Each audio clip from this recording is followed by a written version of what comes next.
زینب کو اب یقین ہو چکا تھا کہ وہ جاگ نہیں رہی تھی بلکہ اس جگہ کا حصہ بن چکی تھی۔ اسے محسوس ہو رہا تھا کہ اس کی دل کی دھڑکن اب اس کی اپنی نہیں رہی بلکہ کسی اور کی رفتار پر چل رہی ہے۔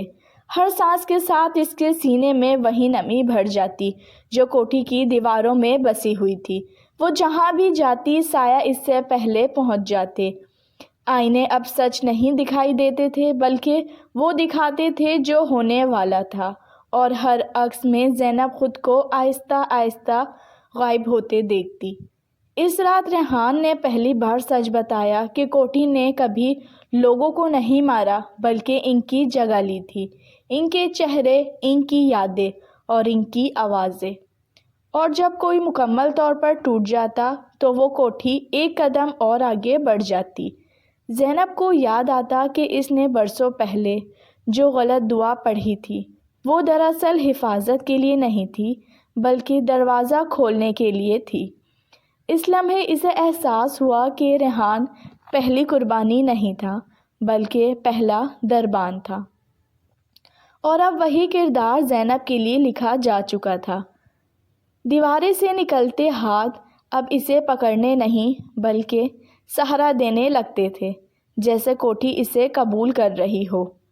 بچے کی ہنسی اب قریب آ گئی تھی، اور وہ ہنسی کسی بچے کی نہیں بلکہ کسی بہت پرانی چیز کی تھی جو صدیوں سے بھوکی تھی۔ وقت مکمل طور پر ٹوٹ چکا تھا، دن اور رات ایک دوسرے میں گھل گئے تھے۔ زینب نے آخری بار بھاگنے کی کوشش کی مگر اس کے قدم زمین میں دھنس گئے جیسے جڑ پکڑ رہے ہوں۔ اس نے چیخ کر کہا کہ وہ مزید کسی کو تکلیف نہیں دے گی۔ تب کوٹھی نے جواب دیا کہ قربانی دینا تکلیف نہیں ہوتا بلکہ ذمہ داری ہوتی ہے، اور اسی لمحے زینب نے خود کو بدلتے محسوس کیا۔ اس کی آواز گہری ہو گئی، اس کی آنکھوں میں وہی خاموشی آ گئی جو پہلے ریحان میں تھی۔ جب صبح ہوئی تو لوگ کہتے تھے کہ وہ جگہ ہمیشہ کے لیے ختم ہو گئی ہے، مگر حقیقت یہ تھی کہ کوٹھی اب ایک جگہ نہیں رہی تھی بلکہ ایک آواز بن چکی تھی، ایک کہانی جو رات کو سننے والے کے کانوں میں سرگوشی کرتی ہے، اور جو اسے پوری سنتا ہے وہ ایک دن خود اس کہانی کا حصہ بن جاتا ہے۔ کیونکہ زینب اب باہر نہیں آتی تھی، وہ انتظار کرتی تھی، اگلی غلط دعا، اگلی کمزوری روح اور اگلے دروازے کے کھلنے کا۔